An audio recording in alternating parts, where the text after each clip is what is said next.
Great. And अगर हम पिछले 15 दिन के नंबर्स, हमारे पास पीएमआई का नंबर है। सर्विस पीएमआई कंपोजिट में service obviously has overshadowed manufacturing, और मैन्युफैक्चरिंग के लिए गवर्नमेंट ने अभी काफी एक्ट भी किया है।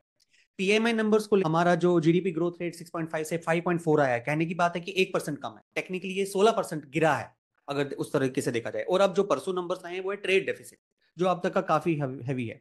सो अब यहाँ पे दो मेन सवाल आए। अब अगर आप पीएमआई नंबर्स को लेके चले, ट्रेड डेफिसिट को लेके चले, और अगर आप जीडीपी को लेके चले, तो हमें किन सेक्टर्स को आगे देखना चाहिए, पहली बात। और दूसरा, क्या करेंसी हजिंग हमें करनी चाहिए, करनी है तो कितनी करनी। So two parts to your question Rajat. एक, अगर जिसका पहला हिस्सा है, हमको ना जो भी केपेक्स रिलेटेड थीम्स है वहां पे थोड़ा रुझान ज्यादा लग रहा है। We like sectors where the government expenditure is likely to pick up, and हमें लगता है कि for capex growth we have to see that.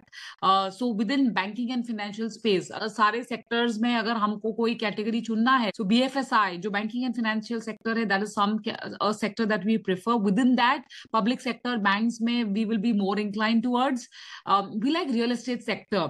Quarter में अगर आपने देखा होगा तो there were record sales of real estate Exactly. inventories, and उनके related sectors is something that we like. जो हम segment से थोड़ा caution रख रहे हैं is the consumption, discretionary consumption का जो है वो उसमें हमको थोड़ा softness दिख रहा है। So वहां पे हम cherry picking करेंगे in terms of opportunities. Healthcare sector is something that we really like. So pharma, wellness, healthcare, ये जो sector है, that is going to be slightly more of a decadal theme. So I think some Great. of these are and in light of rupee depreciation, segments like these also can do pretty well. IT में we will be very very selective. It's not that हम en masse जाके खरीद लेंगे, but it will be more a selective pick and play. And it's not necessarily that all these are play on rupee depreciation, but as I said, more to do with government spending and more of a capex recovery cycle.